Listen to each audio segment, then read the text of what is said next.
Hey, what's up guys? Welcome to episode 4 of Carrier Chronicles. Today we will be looking at the history of Schneider. Now, let's get started.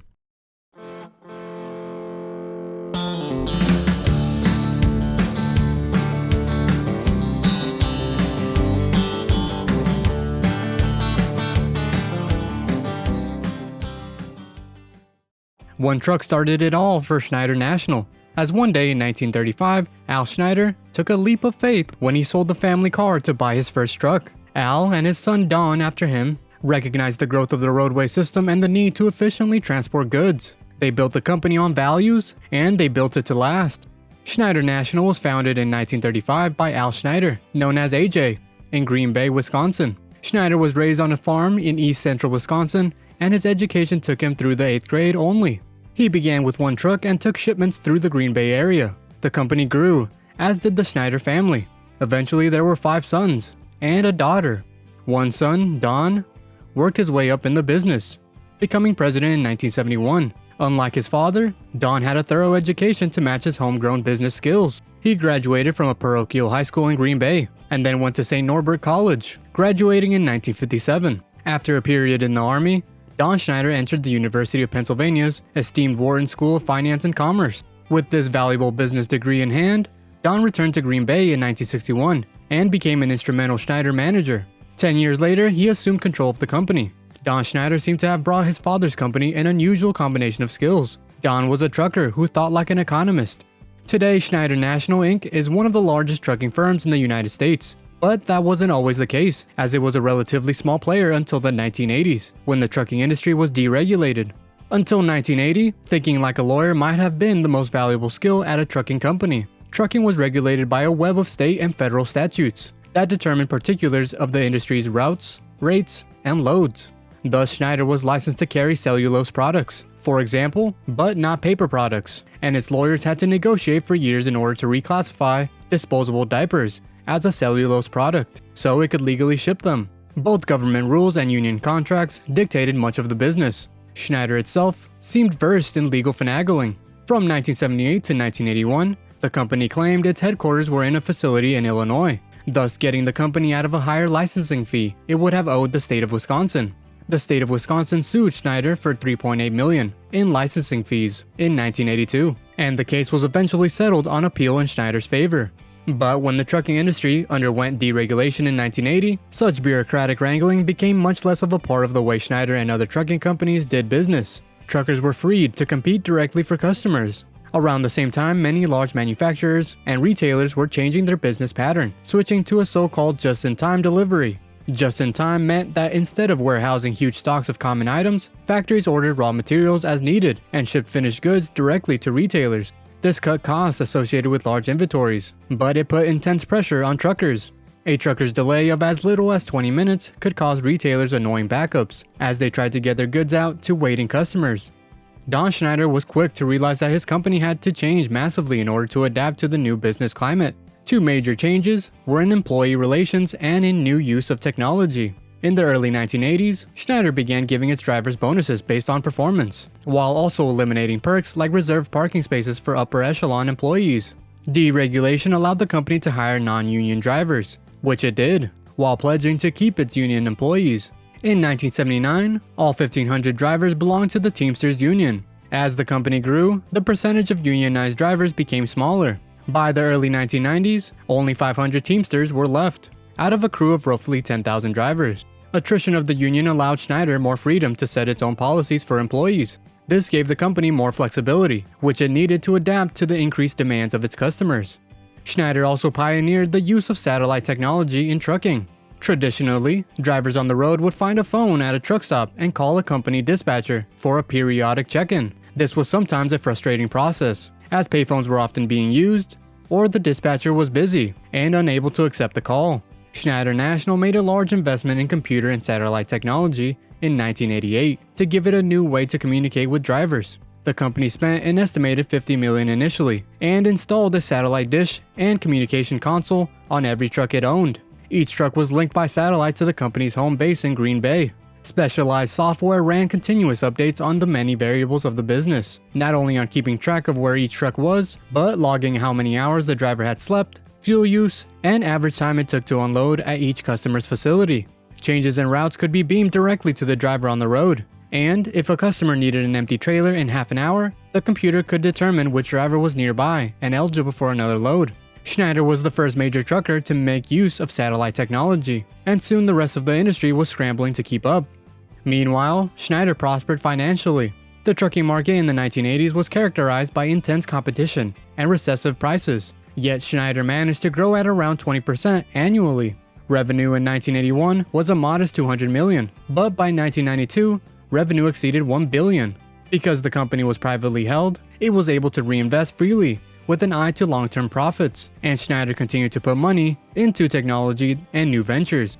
With its rapid growth, Schneider needed to expand its facilities in the early 1990s in order to accommodate more drivers. The company began work on a huge facility in Memphis in 1990, building a driver service center and operations center, and enlarging an existing maintenance center. The driver service center gave drivers a place to relax, rest, and shower while their trucks were being refueled or repaired. Originally planned in the late 1980s as a home base for about 600 drivers, by the early 1990s, the Memphis site grew into a hub for close to 1,000 truckers. The expansion cost Schneider an estimated $6 million. Schneider also employed its high technology at its new service center. When drivers refueled in Memphis, or at any of the company's other major service centers, their mileage was automatically beamed to Schneider's headquarters in Green Bay. If a truck was using an atypical amount of fuel, the computer could note that, and alert personnel of possible maintenance needs on that vehicle. The investment in cutting-edge technology let the company save money over the long term by giving it such a tight control over its fleet. Schneider also began investing in equipment in the early 1990s, specifically truck trailers that could be used on railways. Schneider entered the so-called intermodal transport industry in 1991, working with Southern Pacific Railway to serve routes between the Midwest and Southern California. Though industry-wide far more freight was shipped by road than by rail, being able to combine the two often gave the company more efficient routes. By 1992, Schneider had worked out intermodal shipping agreements with several more railroads, giving it access to most major markets in the United States. Schneider invested some $12 million in the early 1990s, replacing existing truck trailers with trailers that could be stacked on flatbed rail cars. Then the company spent around $600 million over several years to buy a new kind of convertible trailer called a road railer. The road railer was a modified truck frame that could use steel rail wheels and travel directly on train tracks.